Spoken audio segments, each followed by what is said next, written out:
Bienvenidos, esto es Radio Sefarad y estas son las noticias. Empezamos como siempre con los titulares de hoy. Israel entre los primeros países y con una presencia más destacada en la ayuda humanitaria a Nepal. Ataque a arsenal de Hezbollah y aborto del intento de colocación de explosivo en la frontera. Varios ataques a policías israelíes y en Cerdeña desarticulan una red terrorista pakistaní que pensó atentar en el Vaticano en 2010. Estas son las noticias que tenemos para hoy y para comentarlas como siempre Jorge. Hola, Jorge. ¿Qué tal, Jordi? Luego Raquel, que nos traerá la agenda cultural, pero empezamos en Nepal y hablando de Israel. Más allá de los problemas de seguridad y su imagen internacional, Israel se esfuerza ante cada gran catástrofe en intentar mostrar al mundo su mejor cara, la de la ayuda humanitaria y la cooperación. Con unas fuerzas armadas dotadas de amplios medios y en constante movilización y que ya auxiliaron a las víctimas de los terremotos de Turquía, Haití o del tifón Haiyan en Filipinas, el primer ministro Benjamin Netanyahu ha despachado de inmediato hacia Nepal un equipo sanitario y de rescate integrado por más de 250 personas que han llegado y ya han comenzado las tareas de búsqueda y rescate, así como la atención de un hospital de campaña que ha comenzado a funcionar tan solo 12 horas desde su llegada a Katmandú. Israel envía su equipo de emergencia en 2 aviones junto con 90 toneladas de material de ayuda para los damnificados. Entre las cerca de 700 personas con pasaporte de Israel que se encuentran en Nepal, en su mayoría turistas que han acudido a practicar el montañismo, la prioridad del gobierno es la repatriación de los 25 bebés, 4 de ellos prematuros, procedentes de maternidad subrogada o vientres de alquiler con padres israelíes. Sí, en este caso, pues resulta también que esta maternidad subrogada o vientres de alquiler básicamente es para parejas de homosexuales. Entonces, la forma de tener familia es esta. Y justamente, pues, Nepal es uno de los destinos que permiten este tipo de acciones dentro de la legalidad, ¿no? Por eso Israel tiene contacto con estas poblaciones y han declarado que esa va a ser la prioridad de repatriar a los bebés, a las familias.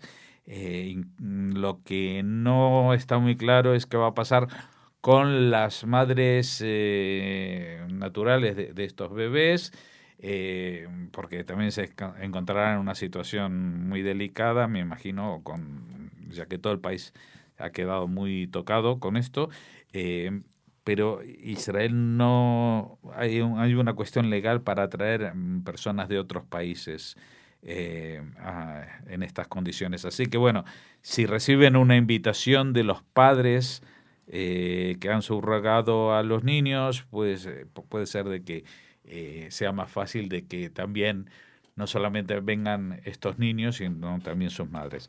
Respecto a la catástrofe humanitaria, bueno, nos ha pillado el fin de semana, ha sido un desastre de dimensiones muy importantes porque el epicentro estaba muy cerca de la superficie, a solo 200 metros de profundidad, lo que quiere decir que no solamente es la intensidad de 7,8, 7,9 que fue el terremoto, sino que el efecto es mucho mayor cuando está más cerca de la superficie. Lo bueno dentro de lo malo es que Katmandú y Nepal en general no es una zona que tenga edificios altos, están ya en una zona problemática y conflictiva de seísmos y de volcanes, etcétera, de actividad sísmica. Pero, por ejemplo, una de las famosas santuarios que tienen un campanario de 4 plantas, pero que es un edificio de madera, esto que el otro, bueno, justamente se vino abajo con un montón de turistas que resultaron muertos algunos y otros heridos. Las cifras se irán sabiendo con el tiempo, pero esto es como lo del tsunami de hace unos años.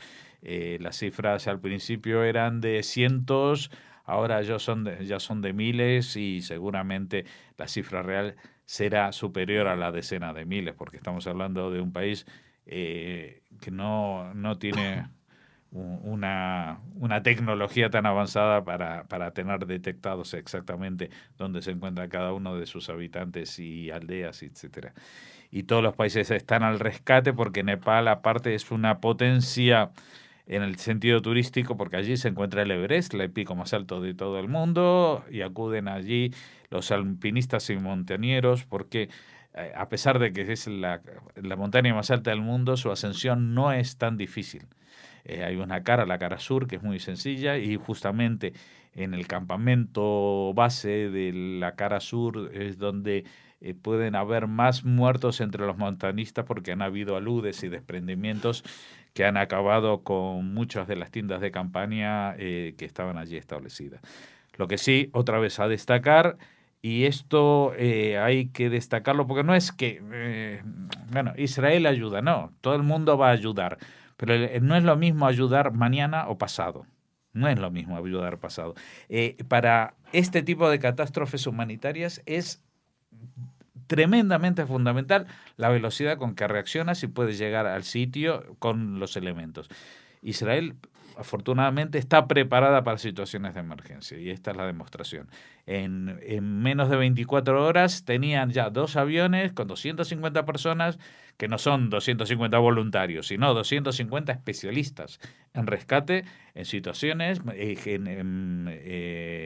también personal médico especialista en desastres naturales, o sea, lleno de traumatólogos, etcétera, etcétera. O sea, no van a enviar ahora a alguien, un experto en sarampión, que no pinta. Pero sí, por ejemplo, en potabilización de aguas, en todas las cosas que ahora mismo es lo primero, lo más esencial, que a mí mismo no se me va a ocurrir, pero que gente que se dedica a esto de toda la vida sabe exactamente cuáles son los pasos y el orden que hay que dar. Y desde aquí, pues felicitamos justamente a Israel por esta cara que menciona, la de la ayuda humanitaria y de cooperación, en lo cual, en otras cosas también muchas veces decimos Israel es puntera, en startups, en esto que el otro, pero en donde más puede vanagloriarse de ser la primera es en este tema de ayuda humanitaria y cooperación en desastres naturales. Aunque Israel no confirma ni desmiente su participación, un ataque aéreo el viernes en los suburbios de Damasco acabó con un cargamento de misiles tierra-tierra de largo alcance del tipo Scud. El ataque se produjo sobre posiciones de las brigadas 65 y 155 del ejército sirio, especializadas en armas estratégicas y misiles de largo alcance, compartidas con el grupo terrorista Hezbollah. Horas más tarde, un comando de 3 miembros de este grupo intentaron colocar un explosivo en la frontera sirio-israelí, pero fueron detectados por Israel y abatidos. Recordemos también que al final del Día de la Independencia, el jueves por la noche, se lanzó un misil desde la Franja de Gaza que tuvo como respuesta una acción de la artillería israelí. Sí, desde la última vez que hemos hablado, queridos oyentes, aquí en las noticias, que fue el jueves a la tarde, el día de Yom Ha'atzmaut, y ya no volvimos a hablar de ello, pues Israel ha estado sacudida por muchos pequeños sucesos o sucesos a pequeña escala de terrorismo, interno y externo. El primero fue que ya el cese del propio jueves, un misil desde la Franja de Gaza. Y aunque no fue disparado exactamente por las fuerzas de Hamas, pues Hamas es el que controla la Franja de Gaza, es el responsable, hubo un ataque a un campamento de Hamas. Pero fue un ataque limitado, ni siquiera fue fuerza aérea.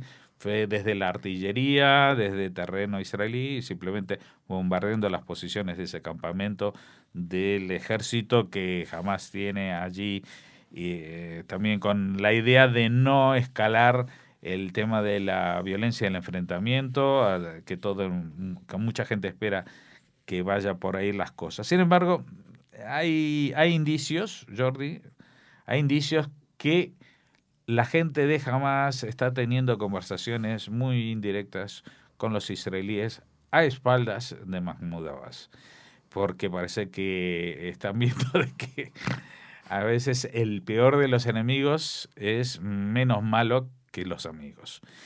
Eso con respecto a Gaza, y con respecto al norte, pues el norte está muy caliente con la guerra en Siria, y han habido amenazas y pequeñas incursiones de Hezbollah, y en un momento dado, como pasa de vez en cuando, pues un cargamento de misiles de largo alcance que iba a suministrar el ejército sirio a Hezbollah, de pronto, en el momento del traspaso, es bombardeado por unos aviones.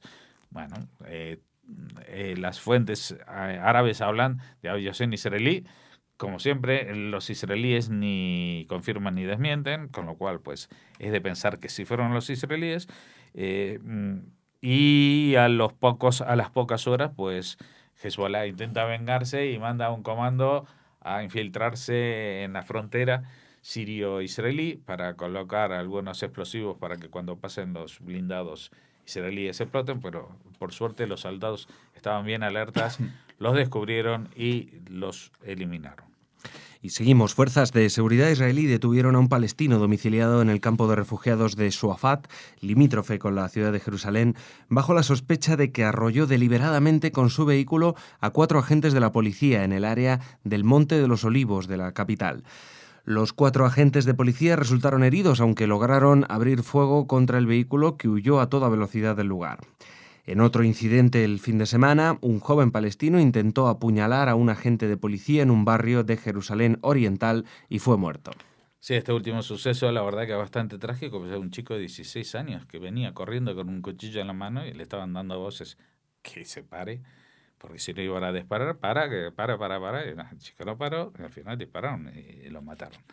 Hay que ver, o sea, qué es lo que tenía en mente un chico así, sabiendo que no iba a llegar ni siquiera lanzando el cuchillo desde el aire. O sea, ¿qué sentido tenía toda esta acción? La verdad que realmente no se entiende. Como no se entiende que, bueno, habría que hacer una revisión, una ITV especial a los coches palestinos, que ahora arrollan israelíes, pero dicen que es por accidente, ¿no? Entonces, bueno, resulta que no, que ya ha pasado, se han pasado 3 pueblos y ya han habido más de un caso que arrollan y luego se dan a la fuga y dicen que no, que ha sido un accidente. No, esto no es intencionado. O sea, uno no arrolla justo a 4 policías por casualidad y luego se va y la dirección le funciona para irse con el coche y llegar a donde, ¿sabes lo que te digo? Si te falla la dirección, te falla los frenos, te falla el embrague, tampoco llegas vivo a donde te pensabas llegar con tu coche. Así que no cuenten milongas, está detenido y bueno, lo que pasa es que ¿qué va a pasar con esa persona? Pues le harán un juicio, irá a la cárcel y si habrá una conversación de paz, igual sale a la calle después de haber atropellado a 4 personas, porque incluso puede ser que no lo cuenten como delito de sangre, porque si se quedaron heridos pero han sobrevivido, no importa que se queden con un brazo menos o se queden paralíticos de por vida, eso no es considerado delito de sangre. Y para algunas autoridades internacionales, tipo Naciones Unidas, pues no, eso no requiere ninguna respuesta más allá de la legal. O sea, tú lo metes en la cárcel y luego la expresión internacional te obliga a liberarlo porque ¿cómo vas a tener en la cárcel a un preso? Y seguimos. Las investigaciones de la Fiscalía de Cagliari en la isla italiana de Cerdeña han permitido desarticular un grupo yihadista presuntamente vinculado a Al-Qaeda y que en 2010 consideró la posibilidad de un atentado kamikaze en el Vaticano, cuando el Papa era Benedicto XVI. Estas revelaciones surgieron durante las pesquisas que se iniciaron en 2009 para fortalecer la seguridad en vista de la celebración de la cumbre del G8 en la localidad sarda de la Maddalena. En esos años de investigaciones también se ha podido constatar que la organización tenía a su disposición armas y reclutaba a personas para enviarlas a cometer actos terroristas en Pakistán y Afganistán y que después regresaban a Italia. La célula se financiaba además con el tráfico de personas, ya que organizaba la entrada en Italia de pakistaníes a los que cobraban hasta 7.000 euros, que después eran destinados a las acciones terroristas tanto en Pakistán como Afganistán. Bueno, esto es una noticia que parece un poco anacrónica porque ahora se da a conocer las investigaciones y claro, cuentan algo que pasó hace 4 años y ha cambiado tanto porque claro, hoy en día uno piensa un atentado terrorista en Europa, Daesh, ¿no? Pues no, esto era la época que estaba Al-Qaeda. ¿Te acuerdas cuando era Al-Qaeda? Pues Al-Qaeda, sí, el de las Torres Gemelas, el de los trenes de Atocha, el del metro de Londres, tampoco eran unos bichos demasiado buenos. Y Al-Qaeda estaba fuerte en países como Afganistán y, por supuesto, en Pakistán, donde encontraron a su líder entonces, ¿no? A Bin Laden. Y desde Pakistán, pues había un tráfico incesante con Cerdeña, de entrada de ilegales, y con eso se financiaba atentados terroristas, y aparte, en cuanto cometían los atentados en Italia, salían volando a Pakistán o hacían uno en Pakistán y venían rapidito a Italia, con lo cual era una célula ya bastante profesional, y lo que no sabemos muy bien es cuál es la razón por la que ahora la Fiscalía de Cagliari ha desarticulado el grupo yihadista, cuando esto lo estaban investigando desde el 2009 y el 2010, ¿no? Evidentemente, en todo momento es un buen momento para acabar con el terrorismo, pero el tema es ¿por qué 4 años después? Pues nada, Jorge, gracias. Mañana te vemos de nuevo. Ahora, Raquel, con las noticias culturales.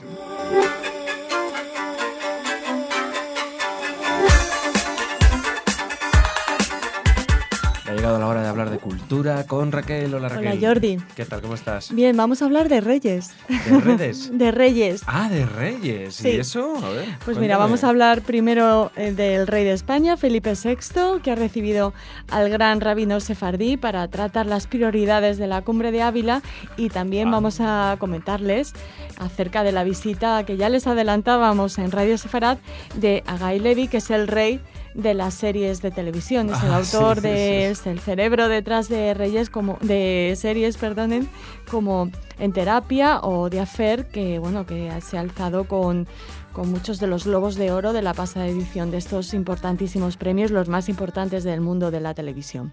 Pero si quieres nos trasladamos a Zarzuela en primer lugar. Ujú.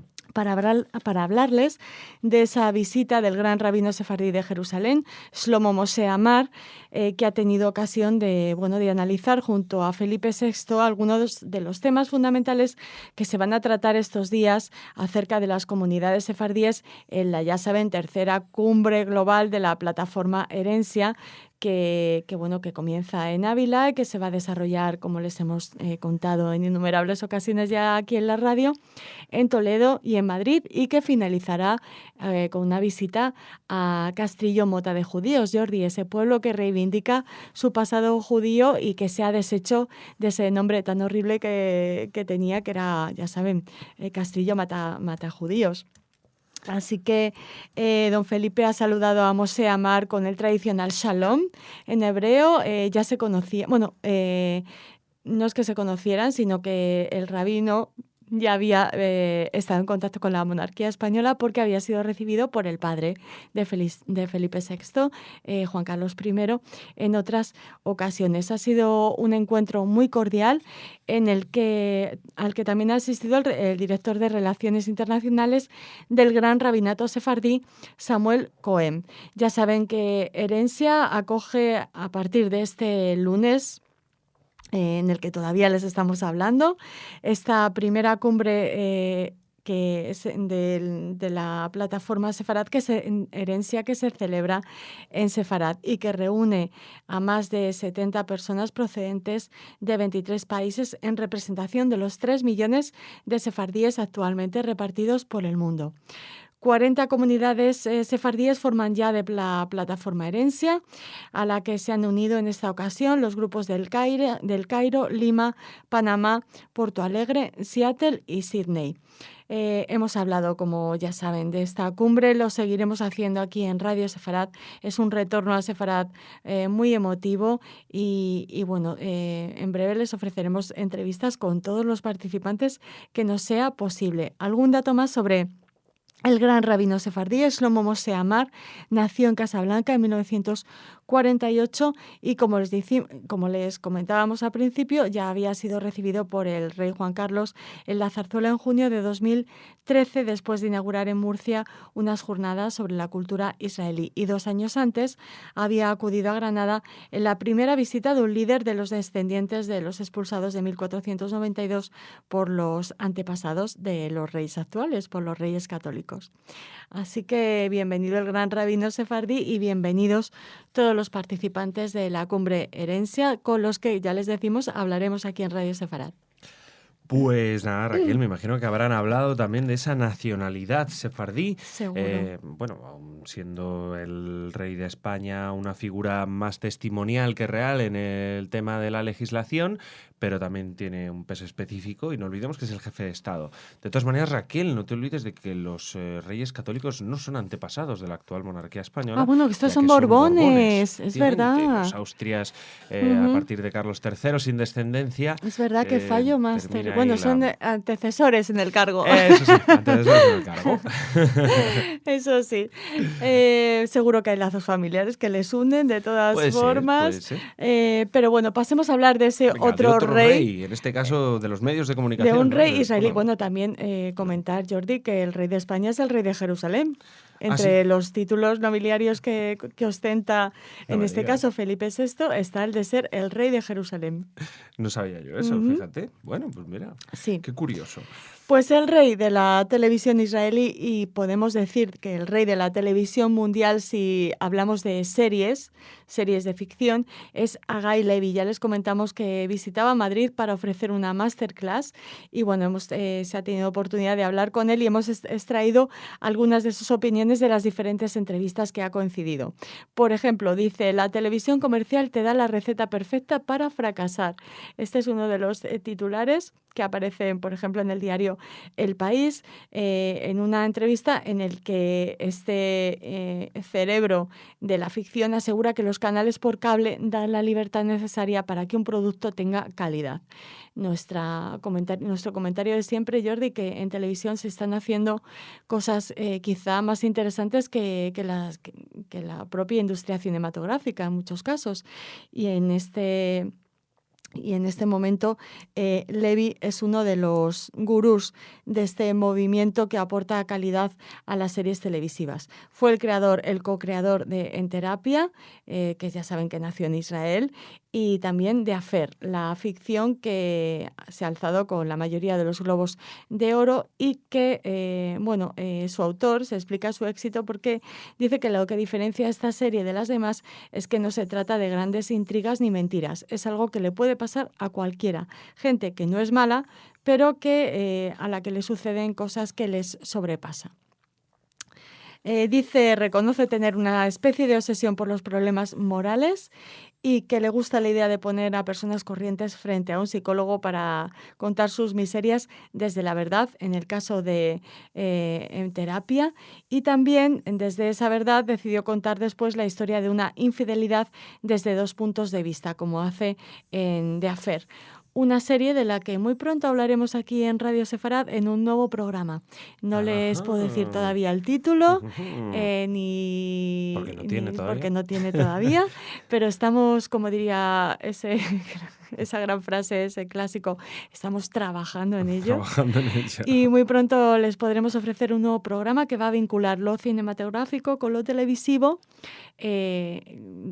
pero desde el punto de vista de los éxitos de la cinematografía y de la televisión israelí.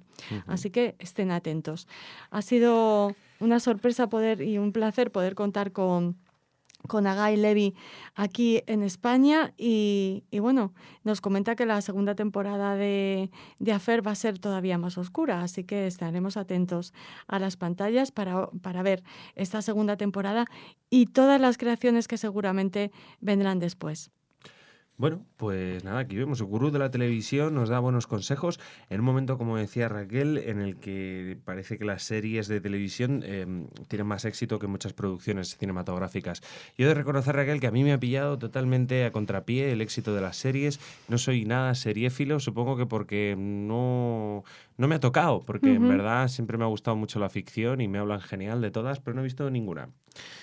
Pues, ninguna. Ni Juego de Tronos, ni Soprano, ni Mad Men, ni The Affair, ni tampoco Homeland. A lo mejor tener una bebé en casa tiene algo que ver con eso, que puede, ¿no, Jordi? Tener que ver, no lo sé o no, pues no sé, pero vamos, desde luego reconozco que todos estos nombres vienen, me pasan por la cabeza. Se te olvida Hatufin. También, ¿ves? Tampoco la he visto. Hay que ver Hatufin. La verdad es que Ninguna, reconozco que no he visto ninguna, no por nada, sino porque ahora mismo ya me da pereza, porque no sé, las veo que tan antiguas ya, todo el mundo como hay que verlas ya y ahora. También me perdí Perdidos, valga la redundancia, en su día, que fue como lo más de lo más. Yo Perdidos la vi después de cuando ya había acabado, intentando no enterarme de nada.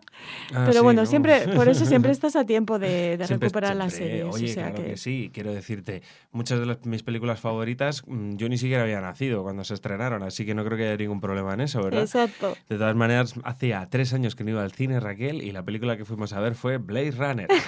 Una Un reposición. estreno. De estreno nada, que la peli es del Por 80 y eso, algo, no sé. por eso, qué. con Rachel haciendo de replicante. A mí me encanta. Sí, pero vamos, que como ves no estoy muy en la onda. Bueno, me alegro por Y Harry Harrison Levy. Ford ahí, muy interesante Sí, esa muy película, a mí me guapete. parece muy bonita. Pues nada, oye, ¿con qué quieres acabar hoy? Pues mira, acabamos informativo? precisamente con una clausura, la del curso del Centro de Estudios Judio-Cristianos, que con la conferencia Nuestros Hermanos Mayores, Misterios de Dios, a cargo del doctor José Miguel García Pérez de la Universidad San Dámaso, clausura, como les decimos, este interesantísimo curso que se viene desarrollando desde el mes de septiembre, si no me equivoco.